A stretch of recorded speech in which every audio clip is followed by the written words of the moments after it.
श्रीवेङ्कटेशस्तोत्रम्। वेङ्कटेशो वासुदेवः प्रद्युम्नो मितविक्रमः सङ्कर्षणो अनिरुद्धश्च शेषाद्रिपतिरेव च जनार्दनः पद्मनाभो वेङ्कटाचलवासिनः सृष्टिकर्ता जगन्नाथो माधवो भक्तवत्सलः गोविन्दो गोपतिकृष्णः केशवो गरुडध्वजः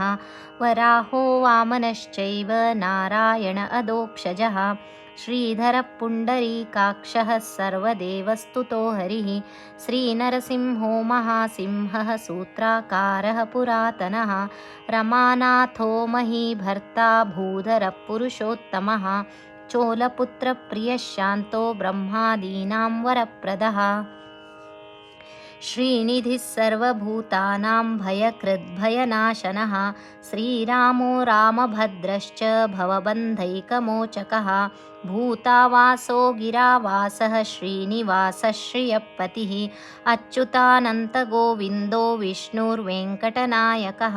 सर्वदेवैकशरणं सर्वदेवैकदैवतं समस्तदेवकवचं सर्वदेवशिखामणिः इतीदं कीर्तनीयस्य विष्णोरमिततेजसः त्रिकाले यः पठे नित्यं पापं तस्य न विद्यते राजद्वारे पठेद्घोरे सङ्ग्रामे रिपुसङ्कटे भूतसर्पपिशाचादि भयं नास्ति कदाचन अपुत्रो लभते पुत्रान् निर्धनो धनवान् भवेत् रोगार्तो मुच्यते रोगात् बद्धो मुच्येत बन्धनात् यद्यदिष्टतमं लोके तत्तत् प्राप्नोत्य संशयः